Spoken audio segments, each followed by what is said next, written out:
And welcome back. I'm Kalen, and this is Glory Hounds. Gonna rejoin, or yeah, where Alex just left the hen. Going to get some treats from De Bruyne's. And apologies in advance for inconsistent voices. I'm entirely winging it, so they will be inconsistent. Oh well, we'll all live. If you follow the canal down from the Haine, you eventually get to the old foreign quarter of the Sweetwater district. Most of its inhabitants are descendants of immigrants who came here after the war.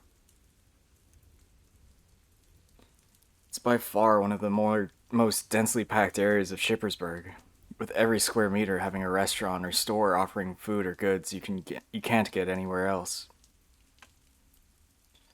It feels like the one place in town where things slow down a little.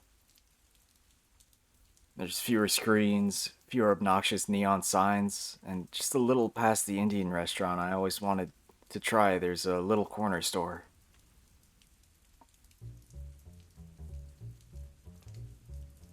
The dark, worn brick makes it stick out like a sore thumb next to all the more modern buildings. It's been graffitied all over. Some of this art is as old as I am, maybe even older. The city's offered to clean it up multiple times, but the owners steadfastly refused. Says it adds character. The bright pink sign reads De Bruyne in a gaudy looking font. The dim lights inside might give you the impression that the store is closed for the evening, but it's only open after sundown. It sounds shady, but really it's just because the owner's asleep during the day, like most nocturnals. When I was still in college, I used to stop by at least once a week to get something to eat after going clubbing.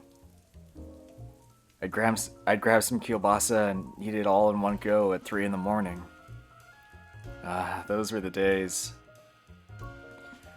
Unlike most of my other college food, the stuff here had some degree of flavor, on top of being cheaper than anything I could buy at a regular grocery store. It's a win-win. Got a lot less free time these days, but I still grab a bite every now and then.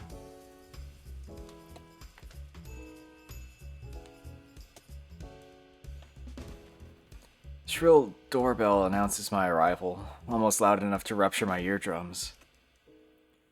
This store is an assault on every single of my senses.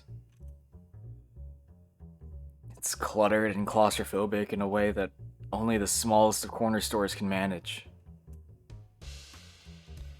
There's bright, colorful packaging on every shelf, imported from all over the world.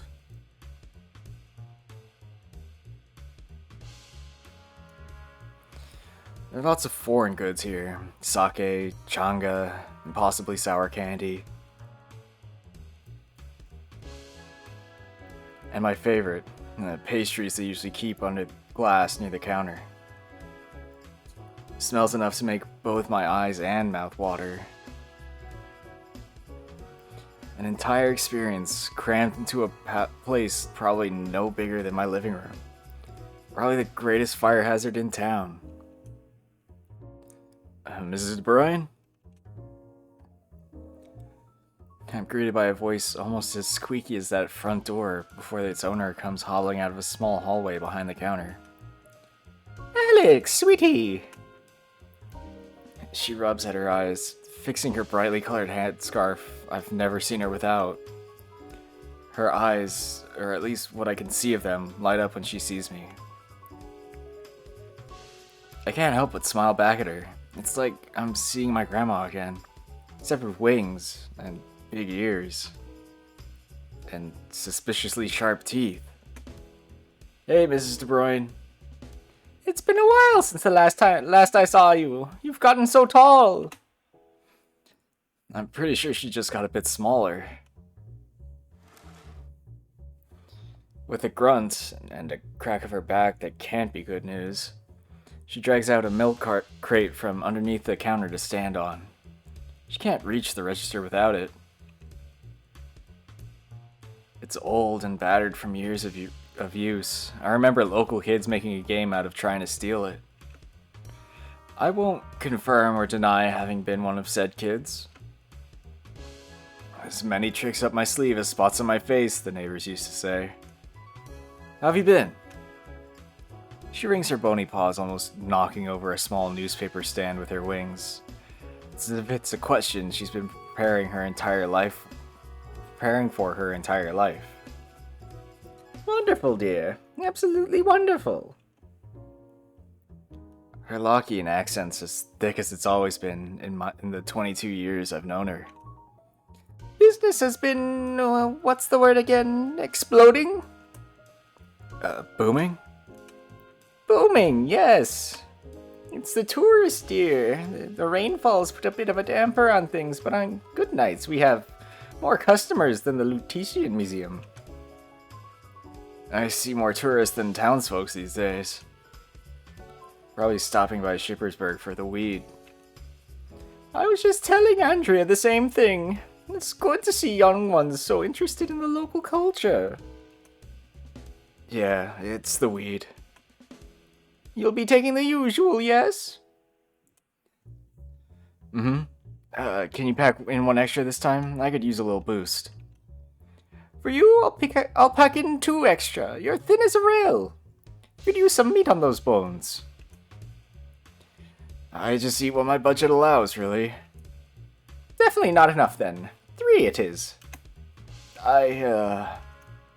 You have to take care of yourself, Alex. How else will you get another boyfriend,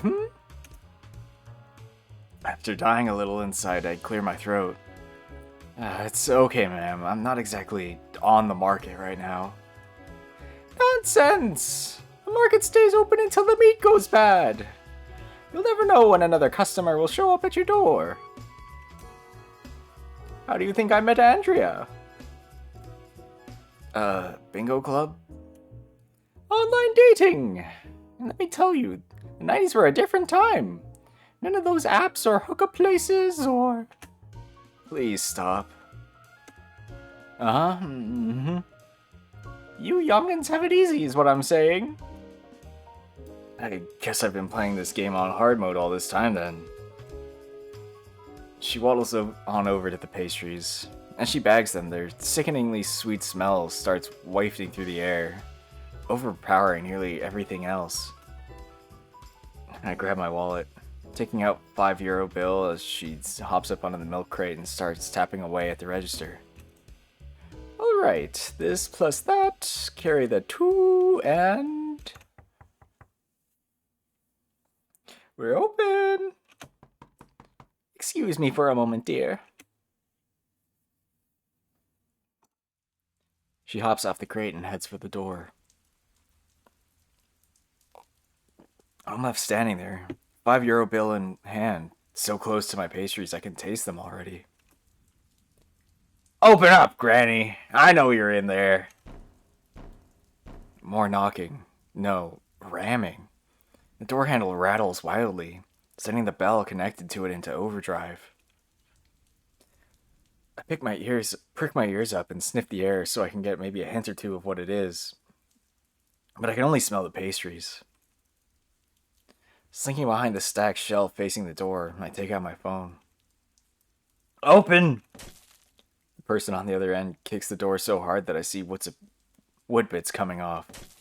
Up! It opens inward, dear. You need to push, not pull.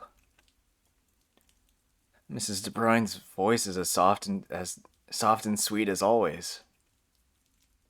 She's probably used to stuff like this by now. Meanwhile, I'm over here failing to dial emergency services because my hands are trembling so hard. Oh, sorry. Don't worry, dear. It happens all the... The door slams open inward, creaking so hard it's a miracle it's still on its hinges.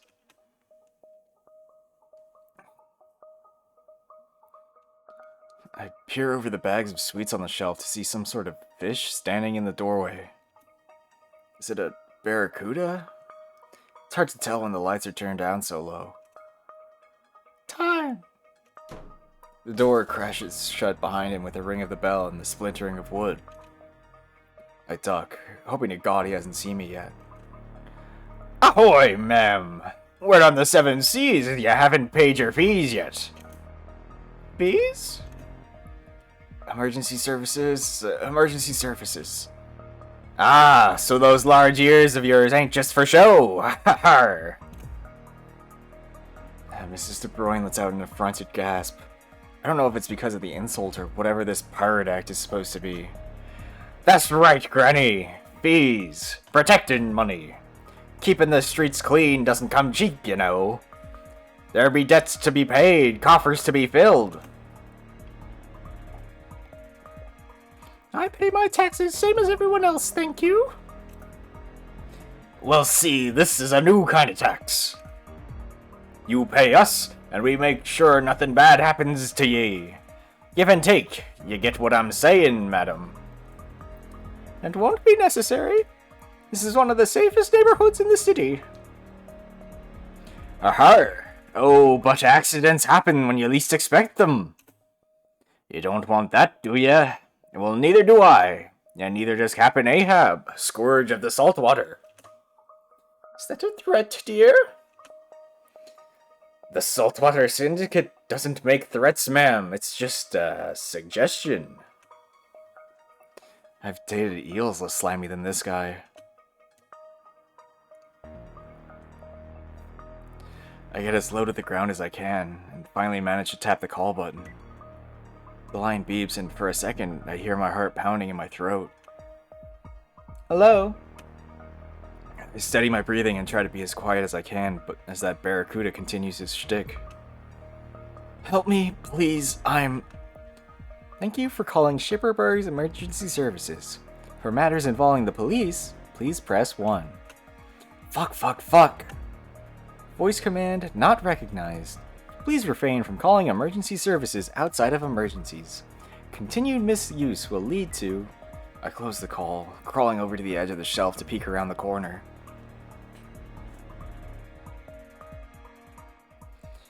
And were I to even have money, you would be the last person I would consider giving it to. The barracuda grins wildly at her. His teeth are as sharp as knives. He's got her backed up against the counter now. She's clinging to it for dear life. Then I suppose we'll have to do things the hard way, won't we? The barracuda's hand goes where I can't see it. I hear a click and then a gasp from Mrs. De Bruyne.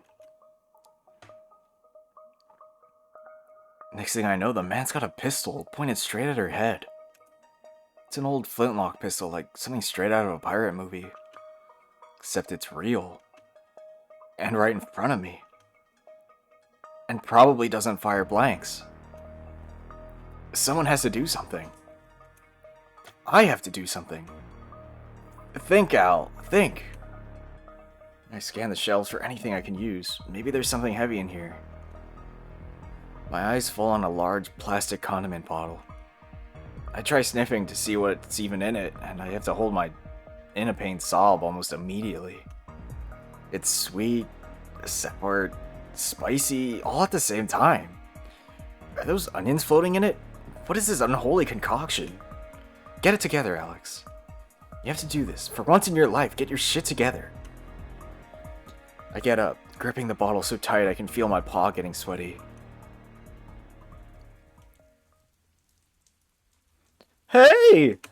My voice cracks 5 times, shouting a 3-letter word. Good going, Alex. Very intimidating. His head snaps in my direction immediately, and right away I feel the semblance of courage I had moments ago drain from my body. You leave that lady alone right this instant! I charge forward, condiment bottle in hand, running on nothing but pure adrenaline and a few bottles of cheap beer. Are you running a rig? I catch him off guard and using whatever force I can muster, slam the bottle down on the fishbowl helmet.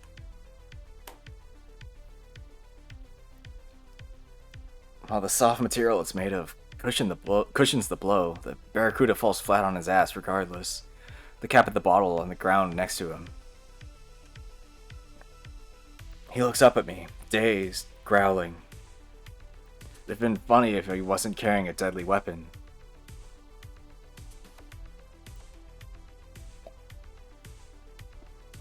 You just made the biggest mistake of your life, Hound. I'll cleave you to the brisket. If looks could kill, this guy would be hacking me to pieces right now. I'm pretty sure that's what he wants to do either way. I don't understand the pirate lingo. He reaches for the gun again. This is it. All I wanted was a pastry, and I didn't even get to eat it. Life's cruel. He points the pistol at me. I wince. I close my eyes. I squeeze the bottle. Butter me biscuits! I hear something clatter to the floor, and when I pry my eyes open, I have to resist the urge to immediately shut them again. What was in that bottle is now all over that would-be robber's fishbowl helmet, dribbling down into his designer jacket. The smell is absolutely putrid. He rubs at his helmet to clear it, but it just stains his sleeves red. Shit. Arg, I mean, when I get me hands on ye be... You're gonna be shark chow, you mangy dog. I turn to Mrs. De Bruyne. Run!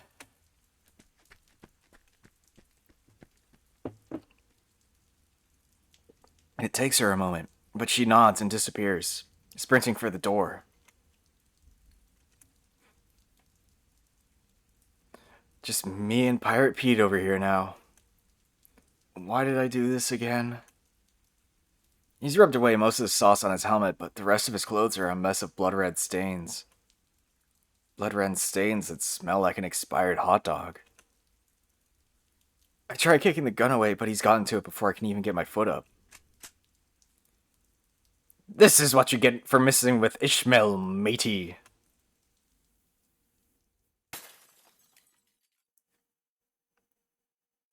I'm so focused on my impending death that I'm completely taken off guard by the sudden sound of glass shattering into a million pieces.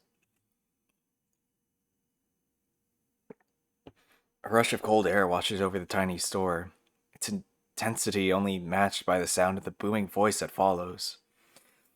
Dawn has come to vanquish the night.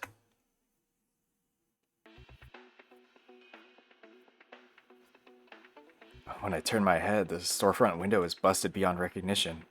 Glass shards litter the old wooden floor. At the center of the destruction stands a large, hooded, masked canine, most likely a Rottweiler. This large, intimidating frame is cloaked in shadow, cape billowing in the wind, wearing... I don't know what he's supposed to be wearing, actually. It's somewhere between a pro wrestler getup, an elaborate cosplay, and a shameless gimp suit. Is that neoprene? I thought fish who talked like pirates would be the weirdest thing I'd see all day, but the universe just loves proving me wrong. Not that I have any right to complain in my current situation. Drop your weapon, evildoer! Who in blazes are you supposed to be? Pardon, matey, but the convention center's across the street. It's actually 2 blocks down, but you can't always expect accuracy in these kinds of situations. Oh, the pirate voice, it hurts. I said drop your weapon, crook! There's an underlying growl in the canine's voice that just makes me shiver. You fucking might, heed ye be gabbing to, Hound, or it's the blank for ye. I know exactly who I'm talking to. The canine folds his arms, tilting his head. I can read his expression pretty well, even with the mask on. A no-good lowlife trying to bully people who can't fight back. I don't think Ahab would be very pleased if news got back you were robbing old ladies for pocket change. He looks at me. Or losing a brawl to Captain Hot Sauce over here. I don't know whether to be grateful or offended. It wasn't much of a brawl, really. What do you know about Captain Ahab? Enough to know he'd be very, very disappointed. The barracuda's frothing at his very dangerous and fanged mouth, his helmet filling up with bubbles. He aims his gun at the masked man. The canine doesn't even flinch, even when he pulls the trigger. The gun makes a strange noise right before something wet and red seeps out of the barrel, dribbling to the floor below where it lands with a splatter. You gotta be... He smacks the gun against his palm. Shitting me! He tosses it aside, glaring daggers at me. You ruined my pistol! You ruined me pastries! Can we wrap this up, please? I'm a very busy man, you see. A bigger fish to fry, if you catch my drift. The fish redirects his glare at the dog in front of us. To Davy Jones' locker with ye! This guy's pirate act is less consistent than my income.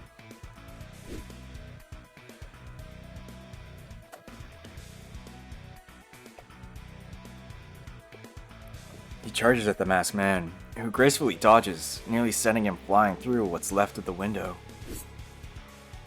The barracuda turns and pulls a knife from inside his jacket, all in the same movement.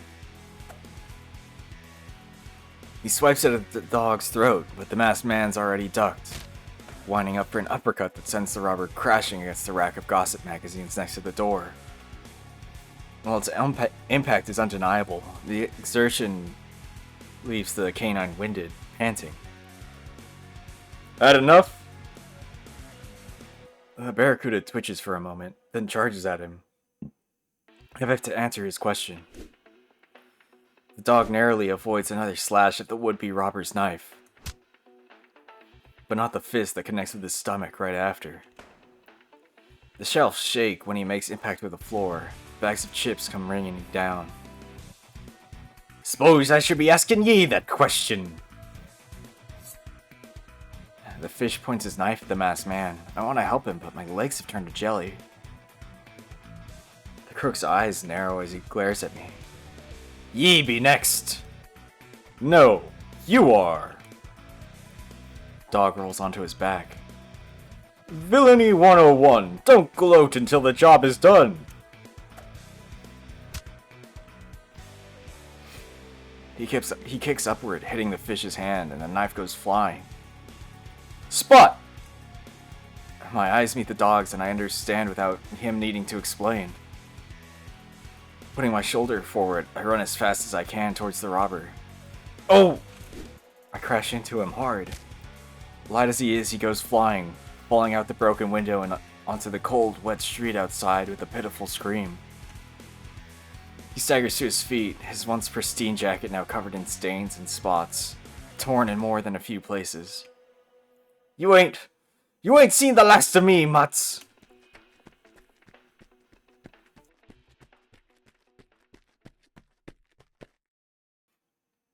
He gives me one final look before running across the street and jumping into the canal. The dog doesn't give chase. The feeling of relief that washes over me, knowing this experience is behind me, is almost euphoric. I did it. I really did it. I made a difference. That's what I thought.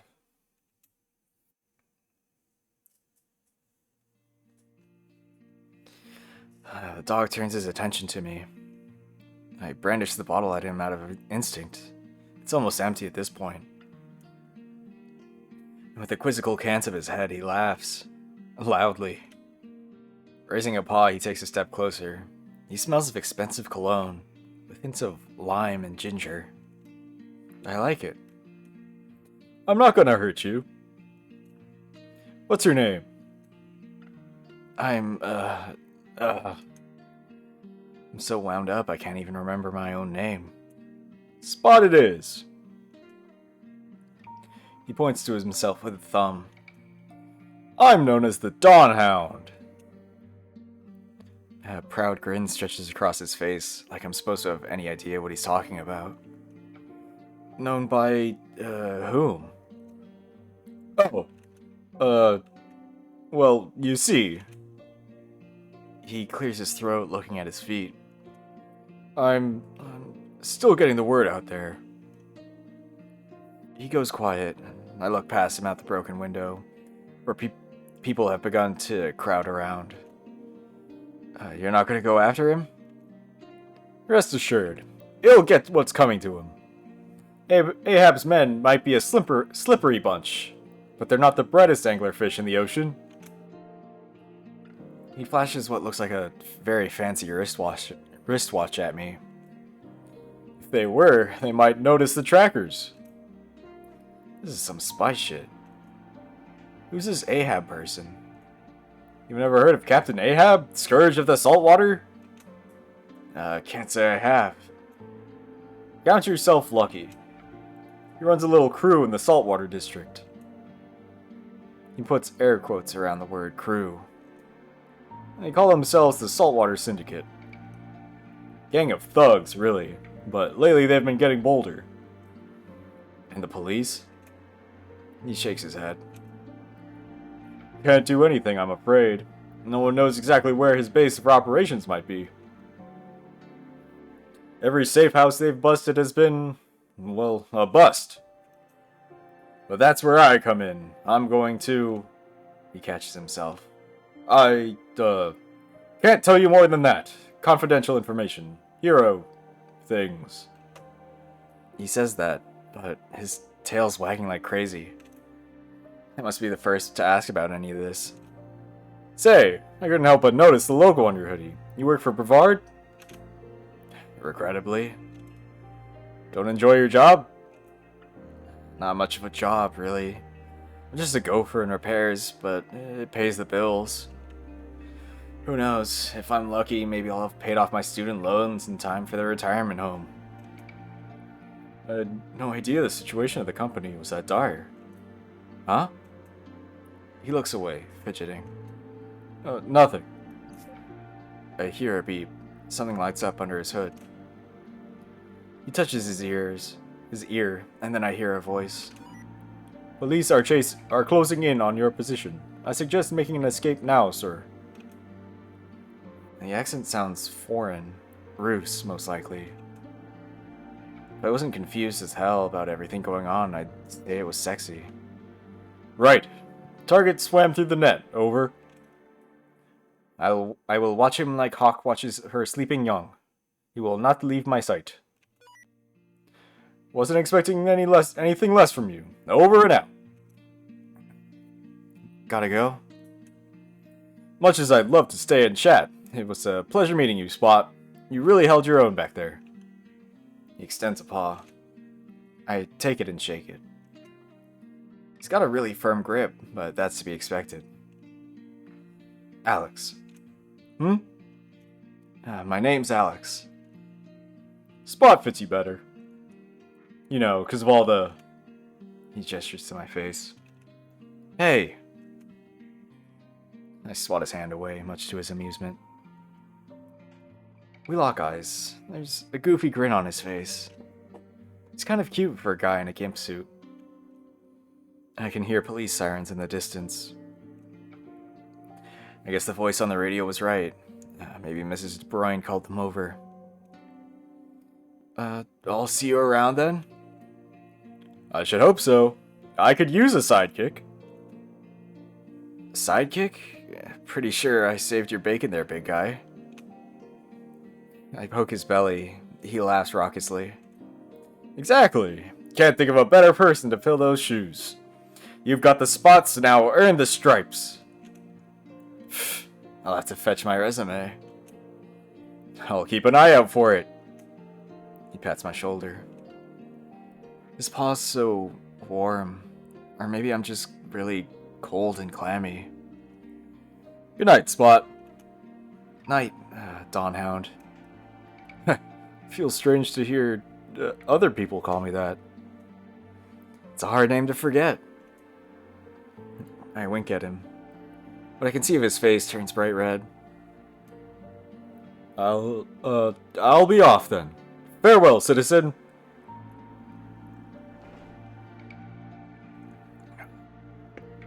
So my savior turns, cloak swishing in the wind as he hops out the window and vanishes into the night. Coffee sometime?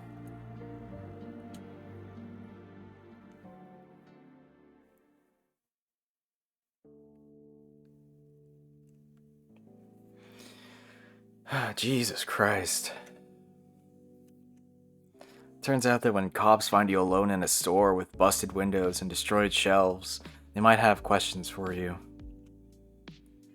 I was damn near about to get put in cuffs when Mrs. De Bruyne showed up to explain what happened. She looked the most frazzled I've ever seen her.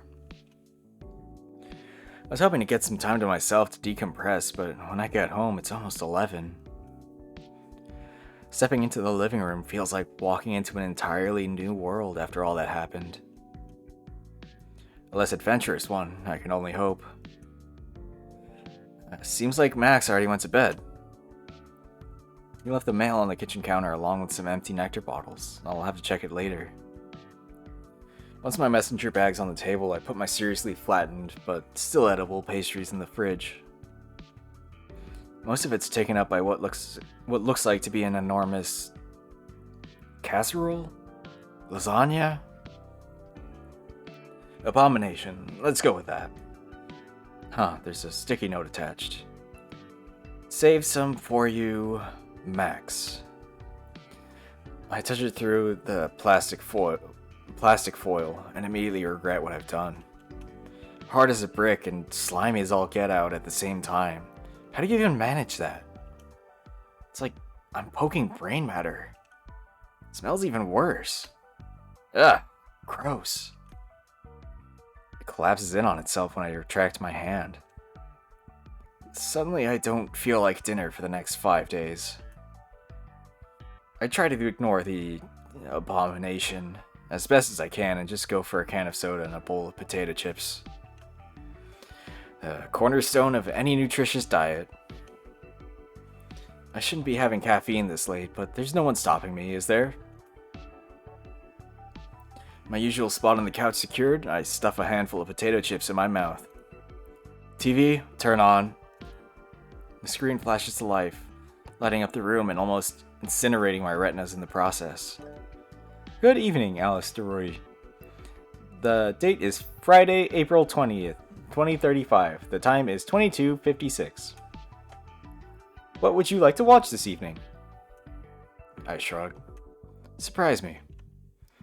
Analyzing current emotional state. High stress levels detected. No kidding.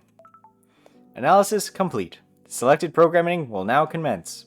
Enjoy your viewing experience. And remember, when you think of the future, think of Brevard, yeah. If I got €1 every time I heard that, I'd be as rich as Brevard himself by now.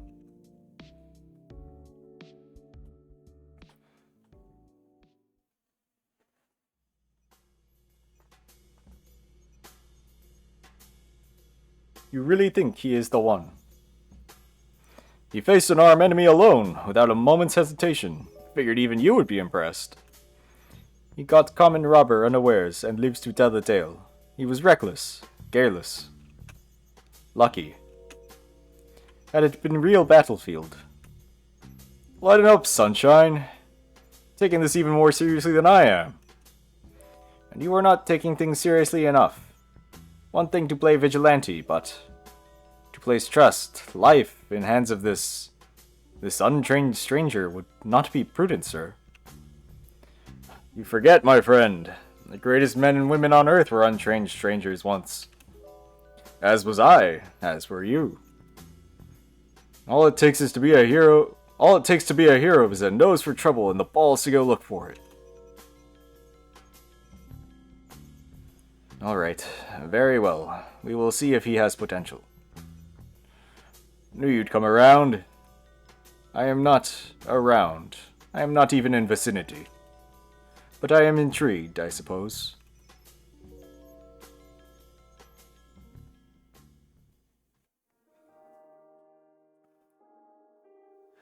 No, nos pueden no juntos. ver juntos, Leonardo. Sabes que me caso al amanecer. Mi rosa de desierto, me niegas de mis deseos hablar. Al menos permítele, por favor, a mi corazón cantar. Yo te amo. Change channel.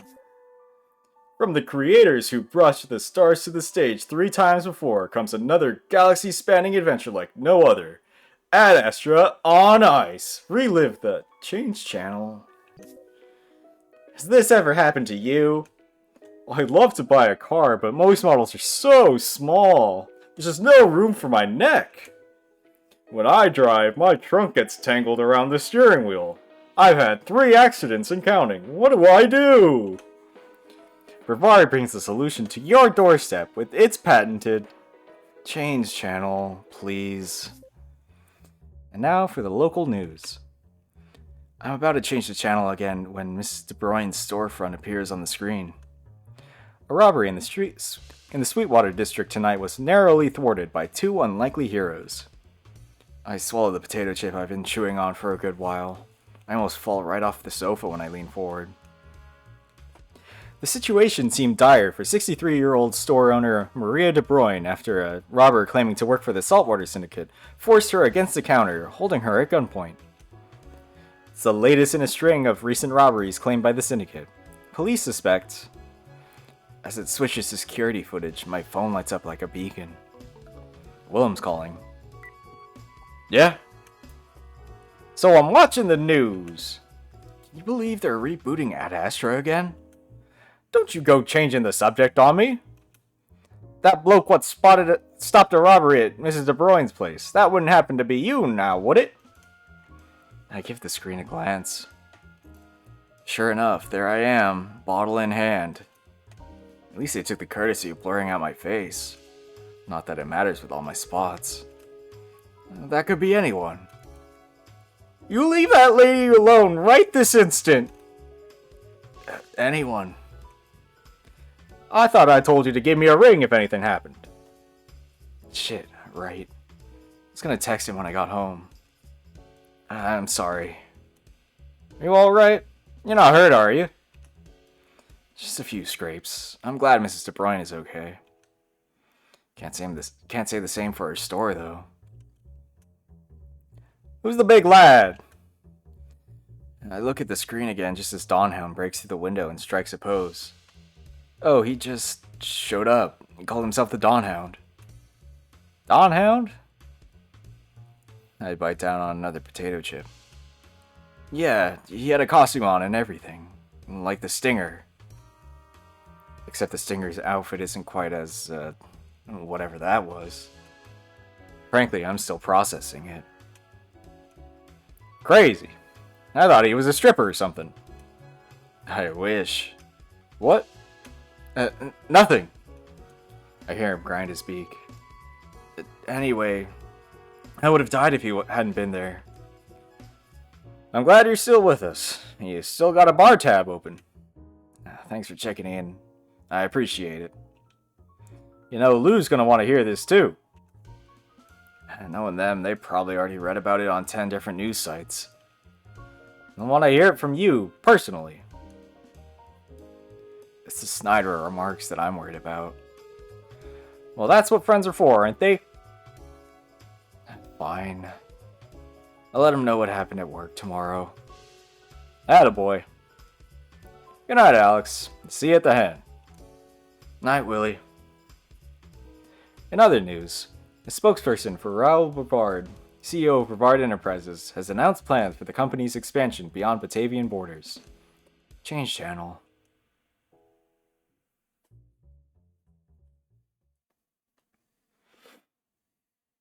I stretch and yawn, shutting my eyes for what feels like a blink. But I can't get my eyelids open again. This is weird. I wasn't sleepy at all 2 seconds ago.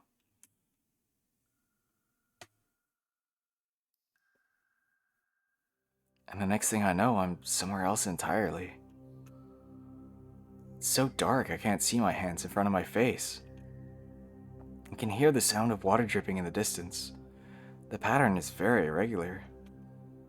I prick my ears up and hear another sound, a more rhythmic pounding against the ceiling right above me.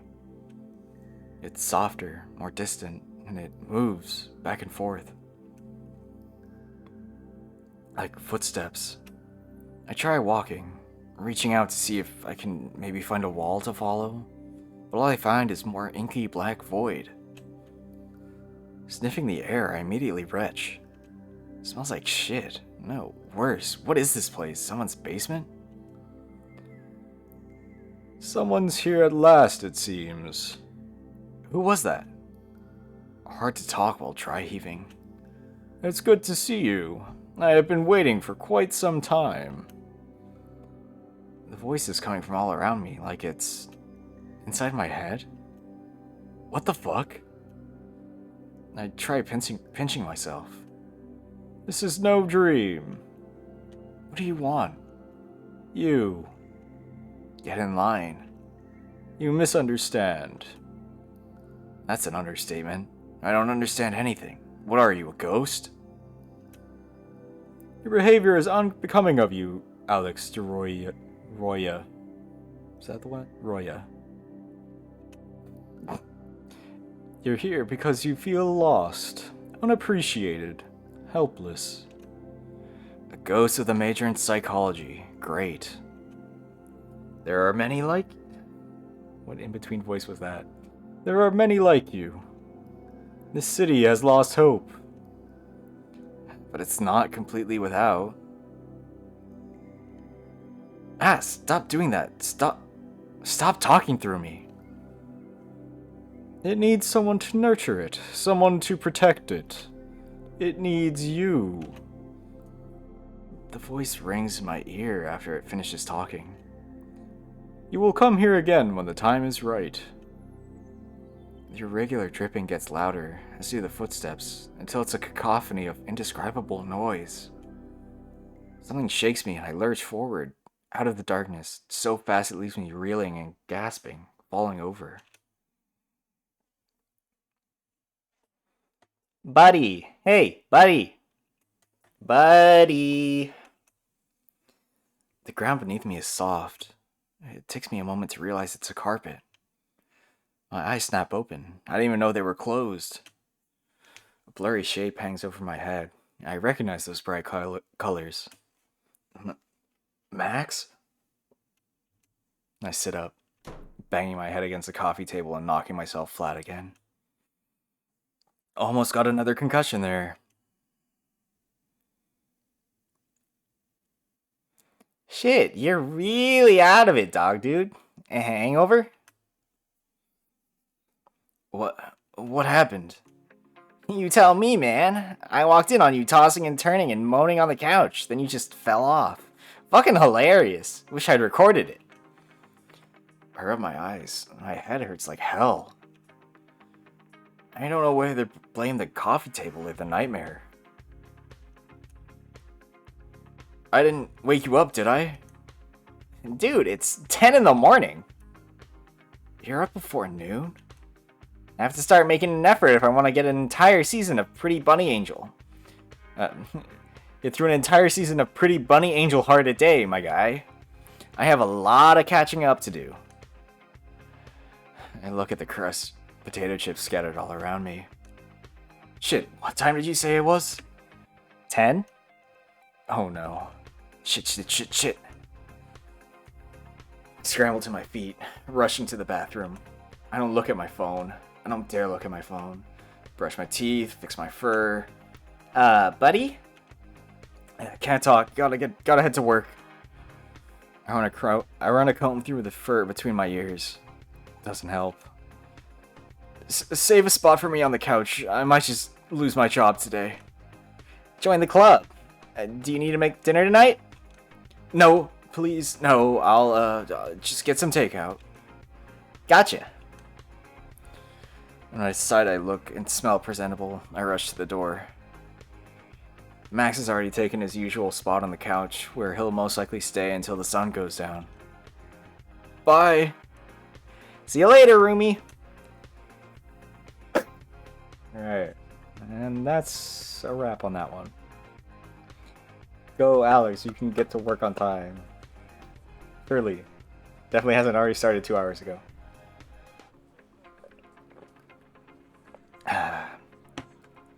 Sorry for whatever that Mrs. De Bruyne voice was. I'm sure it sounds terrible. I look forward to listening to it when I post it. Oh boy. Bye.